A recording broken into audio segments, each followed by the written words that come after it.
আসসালামু আলাইকুম, welcome back to my channel এটি কিচেন স্টুডিও। আমাদের সবার কাছেই ভীষণ ঝামেলার একটি কাজ হচ্ছে চুলা পরিষ্কার করা।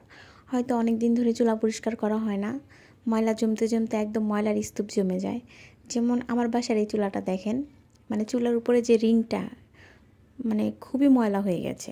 তো এটা পরিষ্কার করার জন্য আমরা একটি পাতিলে গরম পানি দিয়ে দিব এবং পানিটা ফুটে আসলে এখানে দিয়ে দিব ডিটারজেন্ট পাউডার।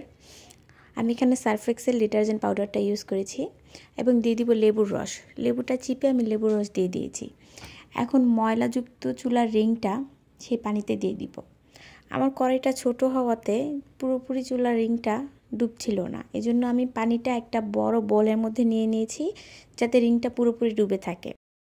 আমার চুলাটা কিন্তু নিচ থেকে জ্বলছে, তো আমার কাছে মনে হচ্ছে পাউডার একটু কম হয়ে গেছে, এজন্য আমি আরও কিছুটা পাউডার অ্যাড করে নিয়েছি। যেহেতু ময়লাটা অনেক বেশি, এজন্য পাউডারের পরিমাণটা একটু বেশি দিতে হবে।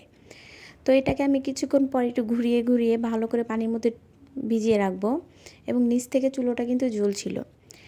আপনাদের হাতে যদি সময় থাকে এটা আপনারা সারা রাত পানিতে ভিজিয়ে রাখতে পারেন। আমি এটা বিকালবেলা করেছিলাম, আমি এটাকে সারা রাত পানির মধ্যে ভিজিয়ে রেখেছিলাম যাতে ময়লাটা খুব তাড়াতাড়ি উঠে আসে। দেখতে পাচ্ছেন ময়লাটা কিন্তু একদম উঠে আসছে, একদম আগলা হয়ে গেছে। তো এরকম একটা ছুরি লাগবে, এই ছুরির সাহায্যে আপনারা ময়লাগুলো তুলে নেবেন। দেখেন আমি কিভাবে করছি, দেখছেন একদম ময়লাগুলো কি সুন্দর করে উঠে আসছে। এই পর্যায়ে কিন্তু একেবারেই ময়লাগুলো আগলা হয়ে যাবে, একদম নরম হয়ে আসবে। ছুরি দিয়ে হালকা হাতে করলেই দেখবেন যে ময়লাগুলো সব উঠে আসছে। দেখুন কি সুন্দর করে পরিষ্কার হয়ে যাচ্ছে। আমার এই চুলাটা অনেক দিন ধরেই পরিষ্কার করা হচ্ছিল না, তো ময়লা জমতে জমতে একদম ময়লার স্তূপ জমে গিয়েছিল। দেখছেন একদম সুন্দর কীরকম নতুনের মতো চকচক করছে।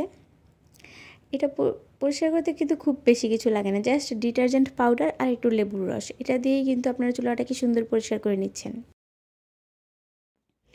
আপনাদের হাতে সময় থাকলে এটা অবশ্যই পানিতে সারা রাত ভিজিয়ে রাখবেন, পাউডার মিক্স করা যেই পানিটা আমরা গরম করেছিলাম ওটাতে। আর যদি সময় না থাকে তাহলে যখন এটা আমরা চুলোতে ফুটিয়ে নিয়েছি তো তখন এটা হালকা গরম থাকা অবস্থায় করবেন, তাহলেও ময়লাটা উঠে আসবে। কিন্তু সারা রাত ভিজিয়ে রাখলে কি হয়, ময়লাটা খুব ইজিলি উঠে আসে। আমার এটা পরিষ্কার করতে কিন্তু 2 মিনিটের বেশি লাগেনি, জাস্ট একটু সময় লেগেছিল, রাতে ভিজিয়ে রেখেছি। তারপরে এই যে দেখছেন জাস্ট ছুরিটার সাহায্যে একটু প্রেস করে নিলেই ময়লাগুলো আলতো হাতে উঠে আসছে।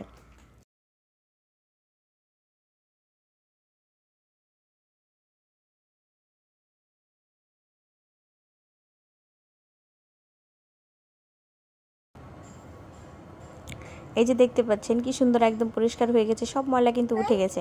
উপরে যে এটা কালো দেখা যাচ্ছে এই ময়লাগুলো কিন্তু উঠবে না, কারণ এটা লোহার, এই জন্য এটা আগুনের তাপে এটা এরকম হয়েছে, এই ময়লাটা উঠবে না। তা আমরা এখন পানি দিয়ে ধুয়ে নিচ্ছি, দেখেন কি সুন্দর পরিষ্কার হয়ে গেছে।